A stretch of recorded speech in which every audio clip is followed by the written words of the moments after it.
오늘 함께 보실 말씀은 시편 103편 보겠습니다. 시편 103편 1절에서 5절 말씀.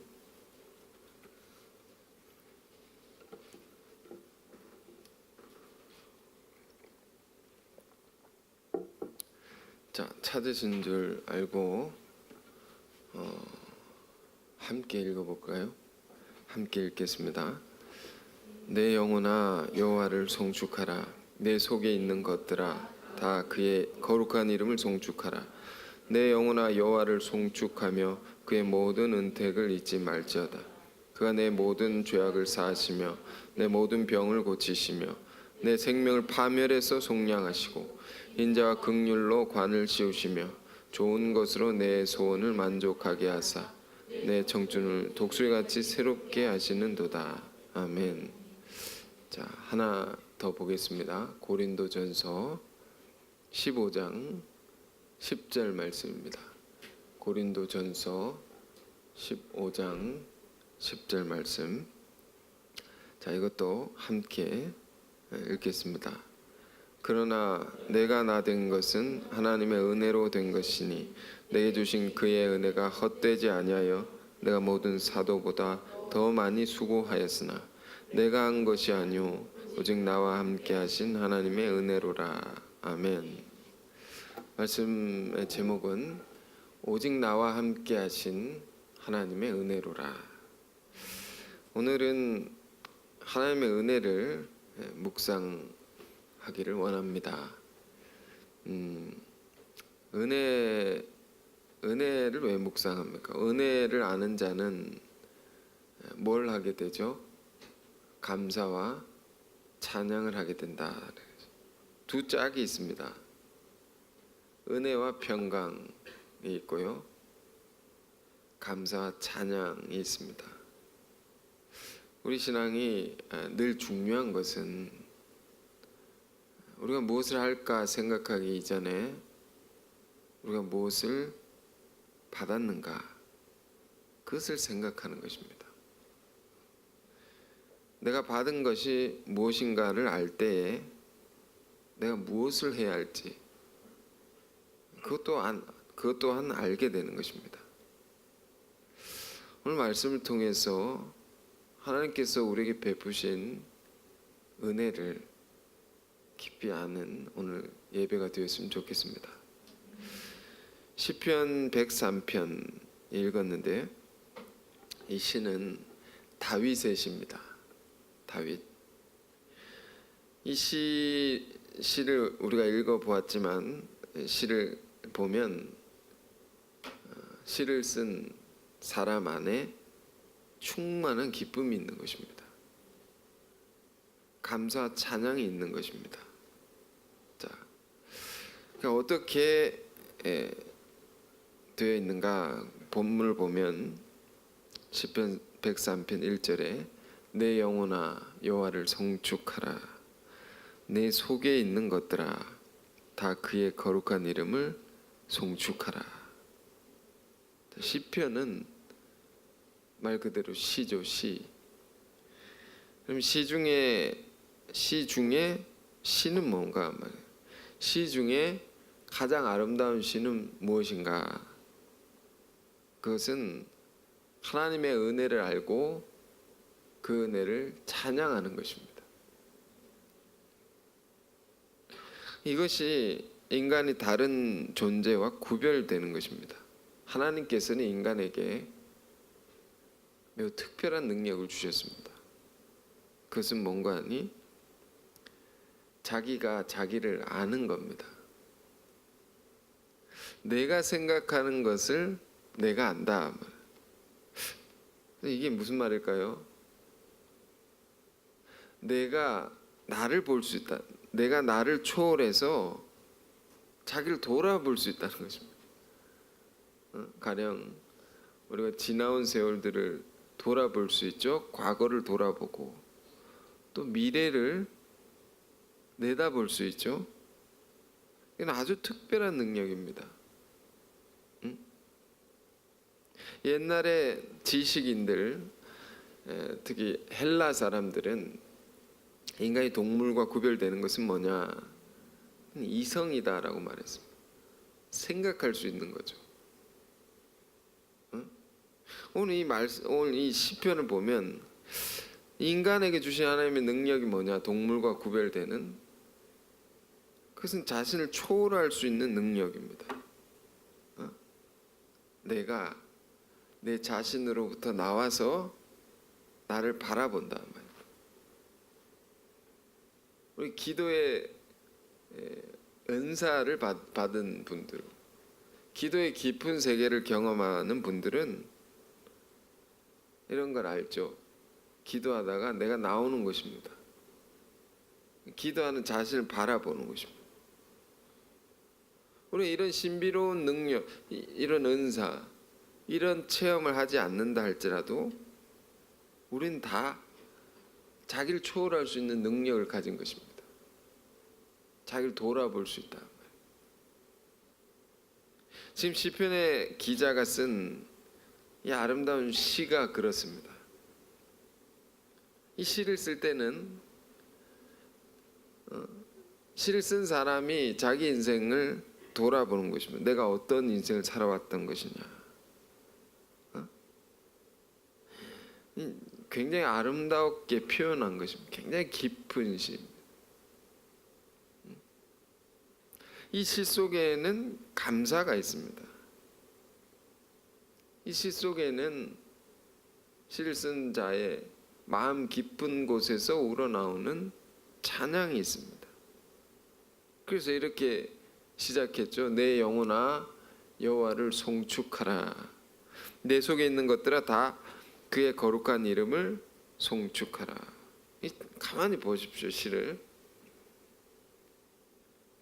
자기가 자기 영혼에게 말하는 것입니다. 내가 나에게 말하는 것입니다. 내 영혼아. 기쁜 시가 아닙니까? 내 자신을 누가 제일 잘 압니까? 내가 잘 안다는 것입니다. 내 영혼아, 내 속에 있는 것들아, 다 여호와를, 그 하나님의 거룩한 이름을 송축하라. 왜 송축해야 됩니까? 이유가 있기 때문이죠. 그래서 2절에 이렇게 말합니다. 내 영혼아 여호와를 송축하며 그의 모든 은택을 잊지 말지어다. 우리가 받은 은혜가 있기 때문입니다. 은혜를 입었다라는 것입니다. 그 은혜 입은 것을 알고 또한 그걸 잊지 말라고 하고 있습니다. 참 중요한 말씀입니다. 신명기 8장에는 하나님이 이스라엘 백성들에게 이런 말씀을 모세를 통해서 주십니다. 너희가 잘 살게 되거든 하나님을 잊지 말라. 하나님께서 인간에게 주시는 신신당부입니다. 잊지 말라. 나를. 왜? 인간이 잘 살게 되면 꼭 하나님을 잊어버리기 때문입니다. 인간이 잘 살게 되면 자기가 잘 노력해서, 자기가 잘해서 자기 공로로 무언가를 이룬 것처럼 착각하게 되고 교만에 빠지게 됩니다. 그러면서 하나님 잊어버린다는 것입니다. 잊어버리고 그래서 잘 사느냐? 아니죠. 하나님의 은혜로 잘 살게 된 자가 하나님을 잊어버리면 그 순간부터 인생은 하얀 곡선을 그리게 됩니다. 은혜를 망각한 백성들은 항상 망하게 되어 있습니다. 시편 기자 안에는 자기 스스로에 대해서 명령하는 것입니다. 자기 자신에 대해서 당부하는 것입니다. 내 영혼아, 네가 받은 모든 은혜를 기억하고 잊지 말지어다. 잊지 말라. 은혜를 잊지 말라. 여러분 오늘 이런 말씀 왜 볼까요?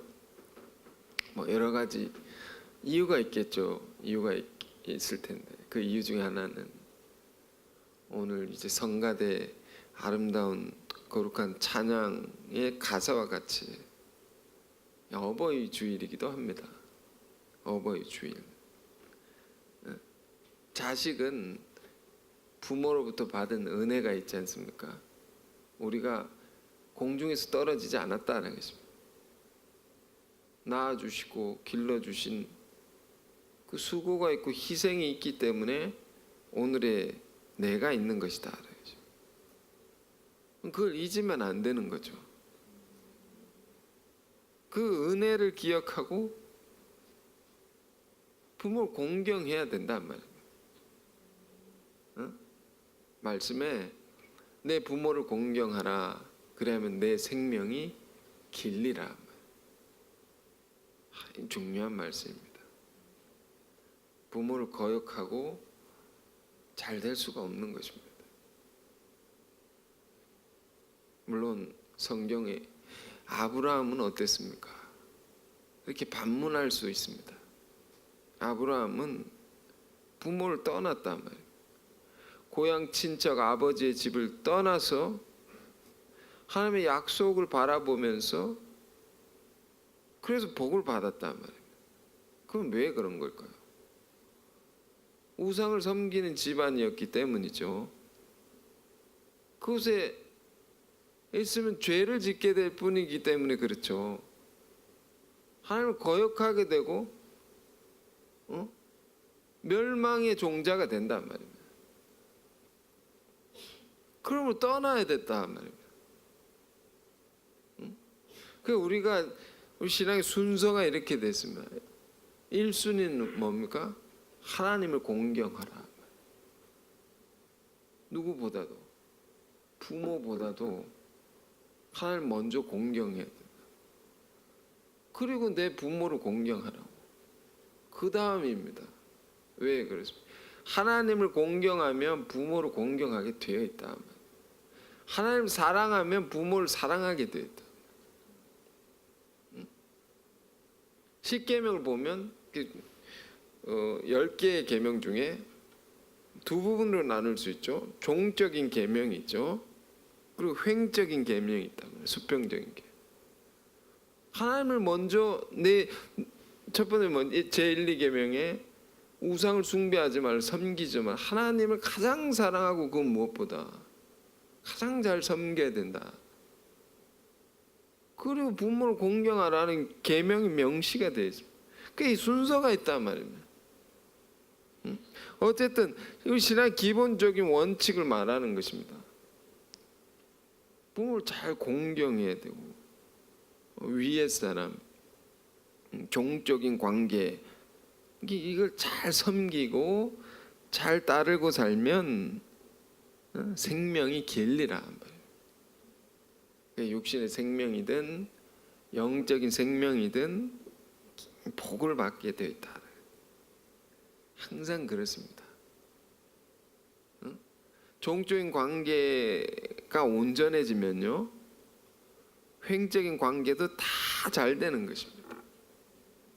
이게 신앙이면 성경 우리에게 가르쳐 주는 거예요.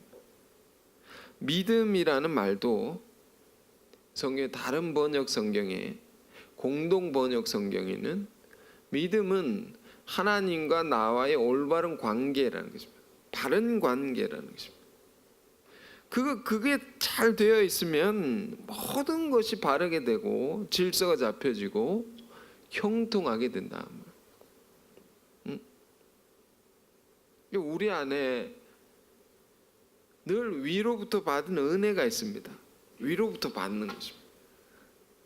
그것을 깨닫고 그걸 감사할 뿐만 아니라 잊지 않는 일은 아무리 강조해도 지나침이 없습니다. 너무도 중요한 것입니다.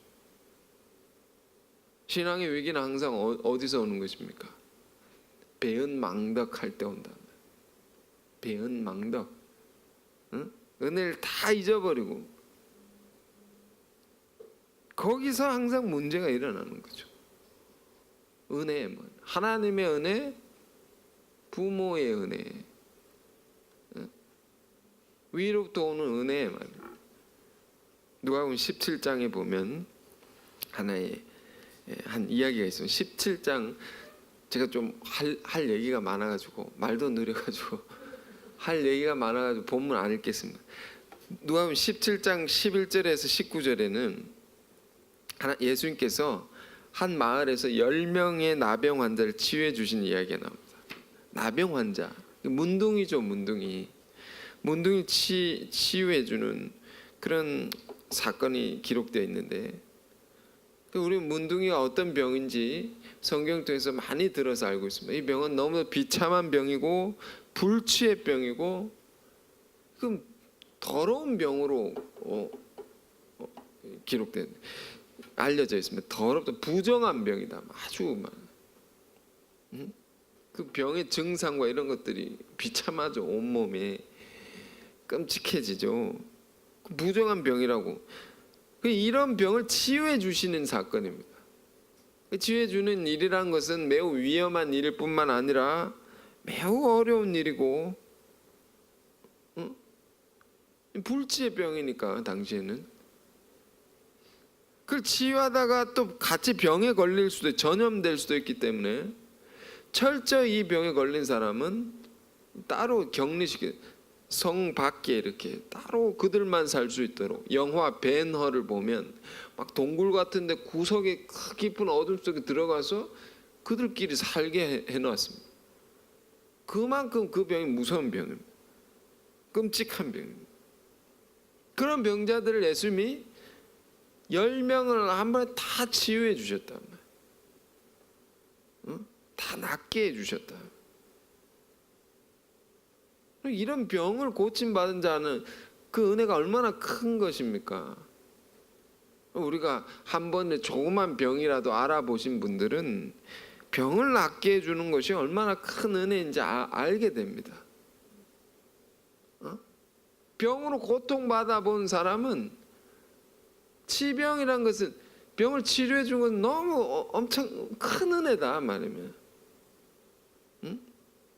그러니까 그 은혜를 받은 자라면 마땅히 그 은혜를 기억하고 감사를 돌려드려야 하는 것이 마땅한 것이죠. 그런데 이 이야기는 어떻게 됩니까? 어떻게 기록되어 있습니까? 10명을 치유해 주셨는데 한 명만 돌아와 가지고, 그것도 사마리아인, 이방인만 돌아와 가지고 감사를 드렸습니다. 그러니까 예수님이 그 감사드리는 한 명에게 이렇게 말씀하죠. 10사람이 다 나은 것이 아니냐, 나머지 9은 어디 있느냐, 너 한 사람밖에 없느냐.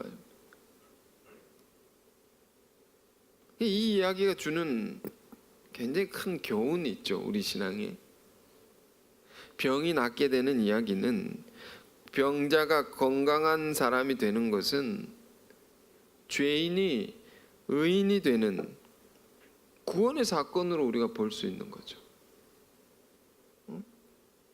우리 안에 임한 구원의 은혜라는 것은 불치병이 낫게 된 것입니다. 큰 은혜이죠.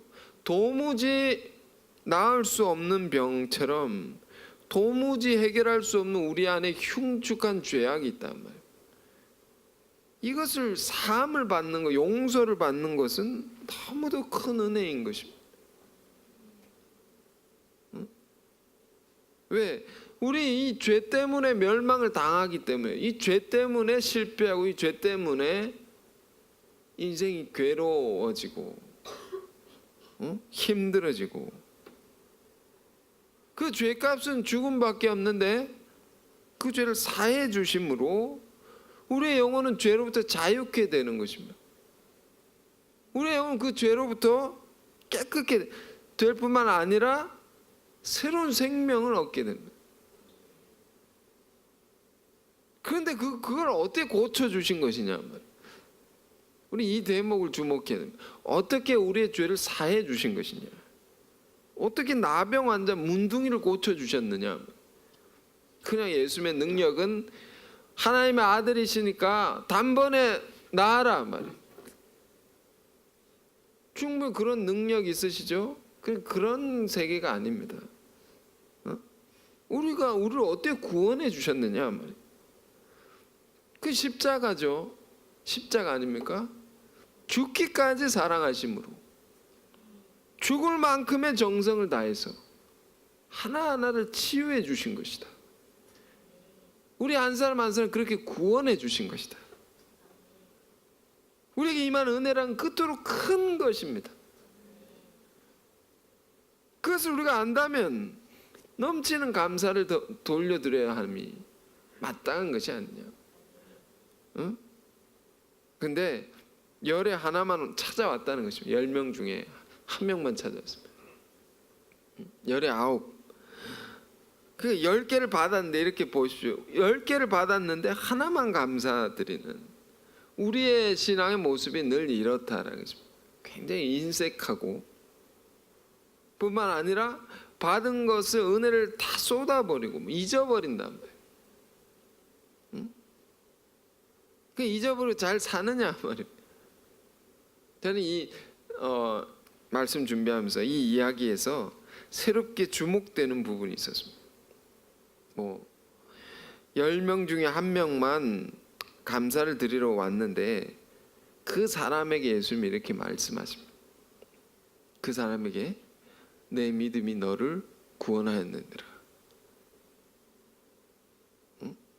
아니 병은 이미 낫게 해주셨지 않습니까? 근데 찾아온 사람에게 그 한 사람에게 말하는 거죠. 내 믿음이 너를 구원했다고. 응? 구원. 믿음의 온전성이라는 것은 우리가 받은 은혜를 잘 감사를 돌리는 데까지입니다. 우리의 믿음이라는 것은 은혜를 받은 데 그치는 것이 아니라 잘 응답해야 된단 말이에요. 가령 어떤 분이 맛있는 밥을 열심히 고생해서 이렇게 차려줬는데, 밥상을 잘 맛있게 차려줬는데 이걸 먹는 사람이 한마디도 없이 실컷 막 조금 심한 말로 처먹고 말. 그냥 먹고 그냥 싹 입 닫고 갔단 말이에요. 그럼 차려준 사람이 어떻겠습니까? 다시는 안 해준단 말이에요. 감사도 모르고 막. 차려준 이의 희생을 알고 진심으로 감사하는 마음을 갖고 그 표현도 해야 되지 않습니까? 우리 신앙이 이런 면에서 굉장히 온전치 못하다는 것입니다. 오늘 이제 어버이 주일인데 이걸 잘 생각하시고 내가 누구에게 감사를 드리지 못했는가 그 생각나시다면, 이 말씀 듣고 생각나신다면 바로 감사드리기를 원합니다. 지금 나병 환자를요 예수님 다 고쳐주셨는데 한 명만 왔습니다. 그에게 내 믿음이 너를 구원했던 너 구원받았단 말이에요. 구원이란 것은 총체적인 변화를 말하는 것입니다. 그럼 완전히 병에서 놓여지게 되었다라는 선포입니다. 완전히 넌 병으로부터 자유케 됐다. 그 나머지 9명은 어떻게 됐을까요? 그들은 병을 고침받았지만 또 병이 생겼을지 모릅니다. 재발했을지 모릅니다. 왜? 받은 은혜를 잃어버리고 감사를 잃어버리면 어떻게 됩니까? 또 그 병을 얻을 수 있는 삶을 살게 되었을지 모릅니다. 우리가 감사하는 것이 은혜를 베푸신 이의 마음을 헤아려 드려야 하기 때문만에 감사하는 것이 아닙니다. 그건 당연한 것이고 우리 자신을 위해서도 우리 믿음이라는 것이 받은 그 감사를 돌려드리면서 그게 온전해지는 거죠.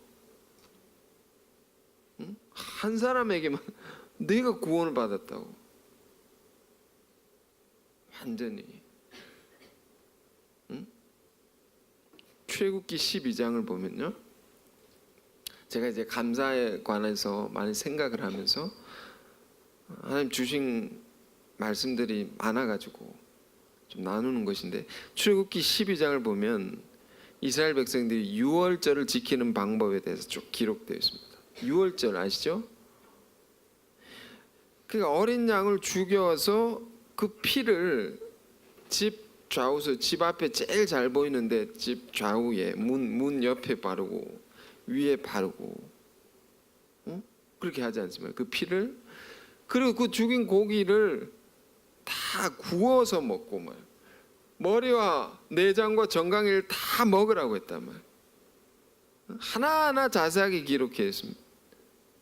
이거를 이스라엘 백성들에게 하나님께서 광야로 출애굽할 때에, 광야로 나설 때, 가나안을 향해 나갈 때에 너희가 이것을 꼭 기념하여 지키라.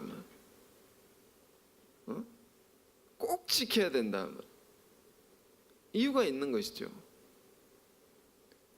이 어린 양의 희생으로 너희가 어떻게 됩니까? 여러분 그 이야기 잘 아시죠? 어린 양의 희생으로 그 집안의 장자를 치는 죽음의 저주가 넘어가게 됐단 말이에요. 죽을 수밖에 없는, 죽음의 영이 그에게 임해야 되는데 그 집안에 그게 넘어갔다라는 거죠. 죽음이 넘어갔다 말이에요. 그게 pass over, 넘어갔다라는 뜻입니다. 영어로도 유월절이 그 은혜죠. 죽음으로부터 살려주시는 은혜라는 것입니다. 이것이 이스라엘 백성들에게 베푸신 하나님의 놀라운 은혜였다 말이에요. 그걸 기념하게 합니다. 그걸 철저히 지키게 합니다. 왜 그럴까 우리 생각해야 되죠. 광야의 길을 나설 때에도 가나안을 향해 가는 그 노정이 있지 않습니까? 애굽을 탈출했어도 가나안까지 가야 되는데 그 노정 가운데 우리는 이제 출애굽기, 민수기 성경을 봐서 알겠지만 얼마나 많은 온갖 어려움들을 겪게 되고 얼마나 많은 일들이 일어납니까? 그걸 이겨갈 힘이 어디 있느냐 말이에요. 그것은 이 한 가지에 있다면 너희를 죽음으로부터 살려주신, 죽음의 영을 넘어가게 하신 하나님의 그 놀라운 은혜를 아는데, 그 은혜를 기억하는 데 있다. 그 은혜에 감사하는 마음을 너희가 가질 때에 너희 앞에 당하는 모든 어려움들을 다 이겨갈 수 있다는 것입니다. 그 하나님의 백성들 향한 배려가 얼마나 깊은 것인가 말이에요. 하라고 하는 것은 이유가 있는 것입니다. 하나님께서 다 이유가. 그런데도 어떻게 되면 광야의 백성들은 그걸 다 잊어버리고 까마득하게 잊어버리고 딱 나서자마자 불만이 터져 나옵니다. 불평하기 시작합니다. 원망하기 시작합니다. 우리가 광야에서 광야에 우리를 파묻으려고 우리를 이끌고 나왔느냐 막 원망하고. 우리 이런 말이 있으면 우스갯소리로 원망은 원해서 망한다 말이에요. 내가 망하고 싶다고 하는 겁니다. 그래서 이렇게 죽게 됐단 말이에요. 광야의 백성들이 이렇게 죽고 저렇게 죽고, 그게 광야의 삶이 힘들어서가 아니었다라는 것입니다. 분명히 그것을 이기고 갈 수 있는 길을 하나님께서 다 보여주신 것이었다 말이에요. 우리의 삶에도 삶에 이런 어려움 저런 어려움, 이런 불편함 저런 불편함 있을 수가 있으면 그러나 그건 환경의 문제가 아니다 말입니다. 단 한 가지의 문제인 것입니다. 우리가 하나님의 베푸신 놀라운 구원의 은혜를 잊어버렸기 때문에, 그걸 망각했기 때문에 우리 삶이 고달빠지고 괴로워지고 불만하고 원망 불평하고 사는 것입니다.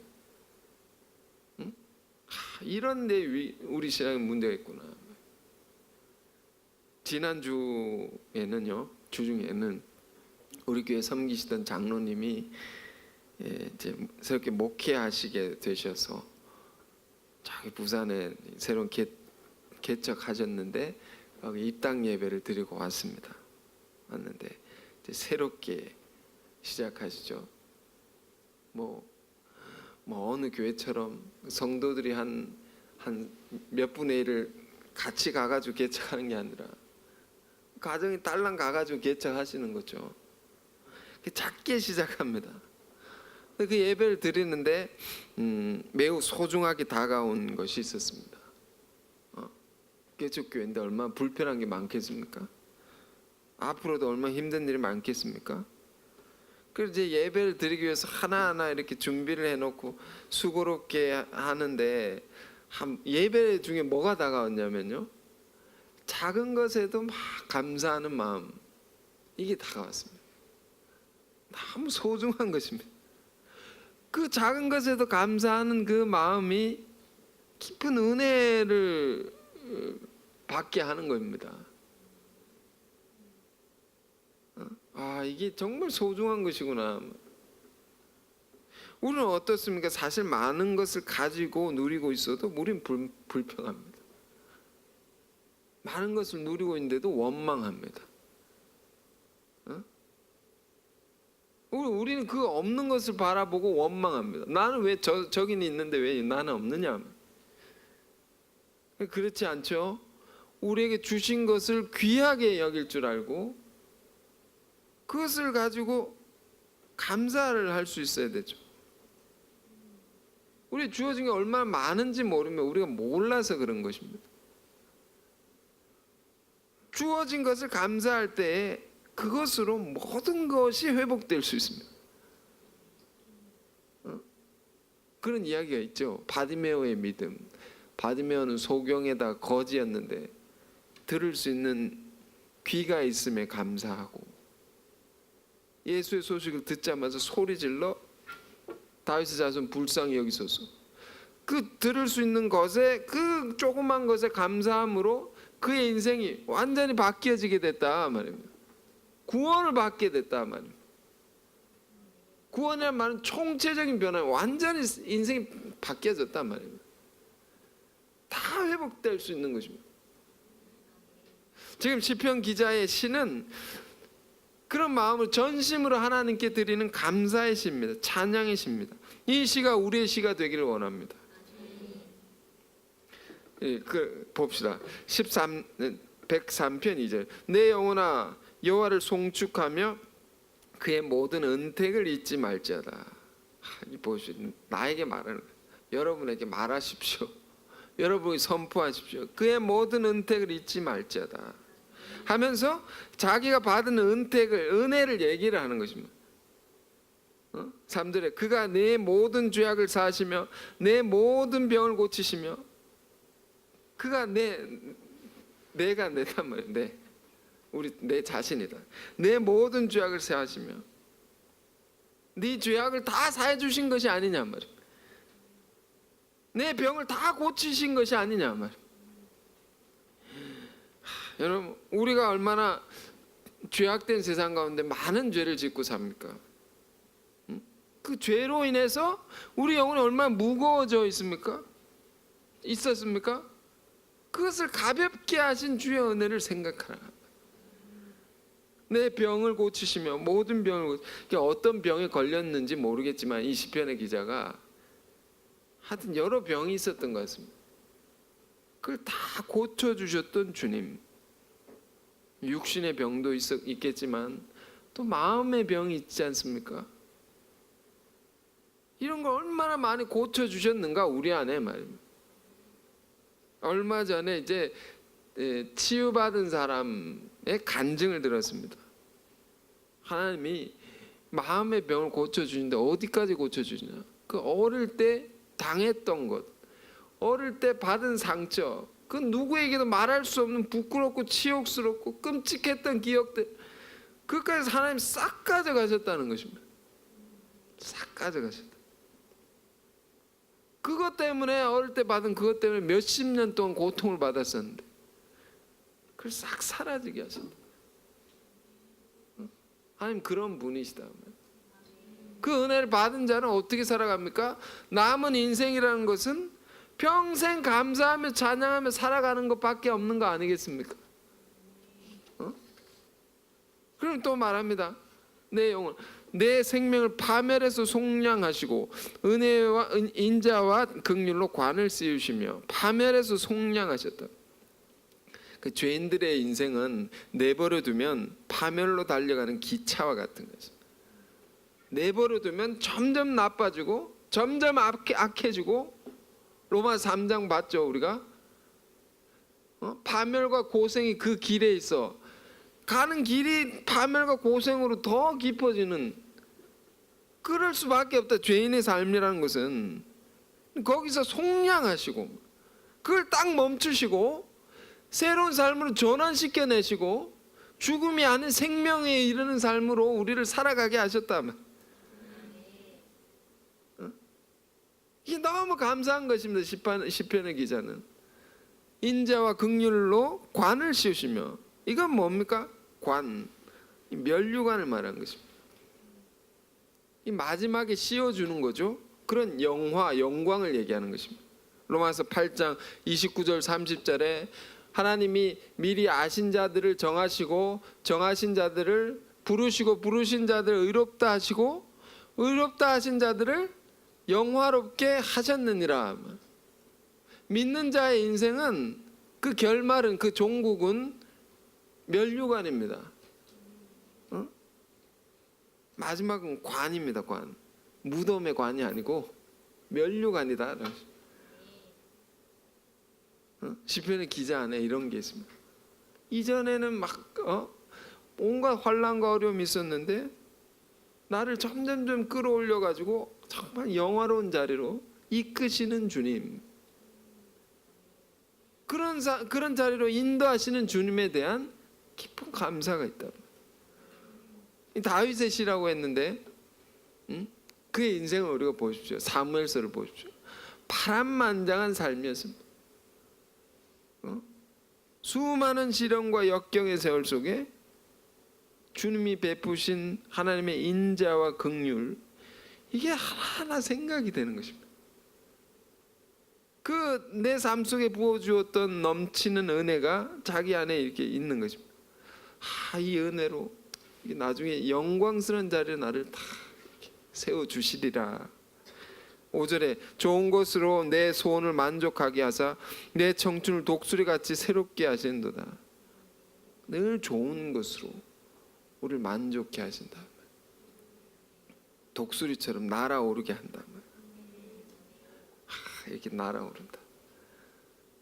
103편은요, 여기 시편 103편은 아마도 다윗이 노년에 쓴 시로 보입니다. 청춘을 독수리같이, 내 젊음을 독수리처럼, 나이가 든 사람 안에 막 젊은 게 이렇게 막 끌어오르는 것입니다. 영혼이 새로움을 받아가지고 마치 회춘을 한 것처럼, 독수리가 창공을 이렇게 날아오르는 것처럼 영혼의 가벼움과 기쁨과 새로움이 막 하나님이 주신다면 좋은 것으로 막 만족해 한다. 이 좋은 게 뭘까요? 하나님의 은혜는 늘 우리를 새롭게 합니다. 하나님의 은혜입니다. 은혜는 우리를 새롭게 하고 가볍게 하고 우리의 영혼을 이렇게 비상하게 합니다. 이렇게 쫙 오르게 하죠. 현실의 어려움인 그걸 다 넘어설 수 있는 힘을 주시는. 그러니까 우리가 어떻게 살아야겠습니까? 우리에게 베푸신 은혜를 잊지 말지어다 말이에요. 그걸 늘 묵상하고 깨닫고 감사와 찬양으로 살아야 된다. 그렇게 산 사람이 또 신약 시대에 있습니다. 한 사람, 사도 바울이 그랬죠. 그의 인생도 다윗처럼 온갖 삶의 역경이 있었습니다. 그러나 그는 늘 그가 받은 은혜를, 그 은혜로 말미암아 새로움을 경험하면서 살았습니다. 자, 두 번째 본문은 고린도전서 15장 10절인데요. 10절인데 그 9절 한번 볼까요? 9절에 이렇게 되어 있습니다. 9절 이어서 10절이니까요. 9절 먼저 읽는 것입니다. 나는 사도 중에 가장 작은 자라. 나는 하나님의 교회를 박해하였으므로 사도로 칭함받기를 감당하지 못할 자니라. 사도들이 있지 않습니까? 12사도. 사도들 중에 제일 작은 자다. 제일 작은 자라는 것은 나는 아무 자랑할 것이 없는 사람이라고, 그런 말입니다. 왜? 다른 사도들이 예수님과 함께 구원 사역을 펼쳐 나갈 때 다른 사도들이 예수님과 함께 헌신할 때 나는 예수 믿는 자를 박해했던 자였으니까 아무 자랑할 것이 없죠. 그걸 또 8절에는 이렇게 표현했습니다. 만삭되지 못하여 난 자 같은 나. 만삭돼 아기를 이렇게 가지시는 분들은 만삭 10개월을 탁 채우고 아기가 건강히 나오지 않습니까? 그 자기는 그렇다는 거예요. 그 달수도 다 채우지 못하고 태어났다는 거예요. 이 무슨 말입니까? 내가 부름 받을 때 예수의 놀라운 은혜로 중생할 때 말입니다. 정말 자격 없는 자인데 불러주시고 세워주셨다라는 것입니다. 아무 자격 없는데 나왔다는 것입니다. 그런 은혜가 이 사도 안에 있는 거죠. 우리 자신도 생각해 보십시오. 우리는 어떤 때 부름 받았습니까? 어떤 때 구원 받았습니까? 우리도 말도 안 되는 모습으로 살아갈 때에 하나님 우리를 부르신 게 아닙니까? 그런 우리를 세우셔서 그런 우리를 사용하신 것이 아닙니까? 우리 이걸 잃어버리면 안 됩니다. 잊어버리면 안 됩니다. 바울은 이걸 늘 생각했다면 정말 귀하게 생각하고 그런 나를 부르시고 세우시고 사용하신 은혜에 관해서 늘 감사를 했다 말이에요. 그래서 이런 아름다운 고백이 터져 나온 것입니다. 10절. 그러나 내가 나된 것은 하나님의 은혜로 된 것이니 내게 주신 그의 은혜가 헛되지 아니하여 내가 모든 사도보다 더 많이 수고하였으나 내가 한 것이 아니요 오직 나와 함께 하신 하나님의 은혜로라. 내가 나된 것은 하나님의 은혜로 됐다. 그러니까 나는 전적인 은혜로 서 있는 것이다. 그 은혜가 없으면 난 벌써 죽었다 이런 말입니다. 살 수가 없다. 내 죄악을 생각해 볼 때 벌써부터 멸망의 구렁텅이에 박혀가지고 끝났을 인생이었는데 내가 살아있는 것이니까 이 모든 것이 하나님의 은혜가 아니냐 말이에요. 이래도 은혜고 저래도 은혜고 응? 죽을 걸 살려줬으니까. 그러니까 내가 뭘 한다고 해서 그게 자랑할 것이 없다. 내가 모든 사도 수고를 했지만 그게 아무 자랑이 안 된단 말이에요. 오직 나와 함께 하신 하나님의 은혜로라. 여러분 오늘 이 다윗의 시와 같이 이 사도 바울의 아름다운 고백과 같이 우리 안에 베푸신 하나님의 은혜 깊이 생각하길 바라고 묵상하시길 바라고 또 어버이 주이니까 부모의 은혜 또 감사드리시길 바라고 이 은혜로 여러분 새로움을 얻으셔서 이 은혜로 살고 이 은혜를 선포하는 증거하는 그런 우리가 다 되기를 바랍니다. 기도하겠습니다. 은혜로우신 주님 오늘 어버이 주일 맞아서 위로부터 베풀어 주신 놀라운 은혜를 다시금 묵상하게 해주셔서 감사합니다. 다윗의 시와 같이 우리가 날마다 하나님을 송축하며 그의 모든 은택을 잊지 않게 하옵소서. 우리의 모든 죄악을 사하시고 고치시며 파멸로부터 속량하사 우리를 마침내 주의 인자와 긍휼로 면류관을 씌우실 그 넘치는 은혜를 묵상하고 또 묵상케 하옵소서. 그 은혜에 힘입어서 우리 삶의 모든 어려움들을 능히 이기게 하시고 독수리 날개치며 하늘로 올라감 같이 더 높은 세계로 비상할 수 있게 하옵소서. 아무 자격 없는 우리들 스스로 어찌할 수 없는 파멸의 구렁텅이에 빠져 죽을 수밖에 없었던 우리를 하나님 백성으로 삼으시고 하나님의 일꾼으로 삼으신 그 은혜를 언제나 감사하며 사는 우리가 되게 하옵소서. 오직 나와 함께 하신 하나님의 은혜로라. 이 사도의 고백이 우리 모두의 고백이 되길 원하옵고 우리 모두의 시가 되고 노래가 되게 하옵소서. 예수 그리스도 이름으로 기도했습니다. 아멘.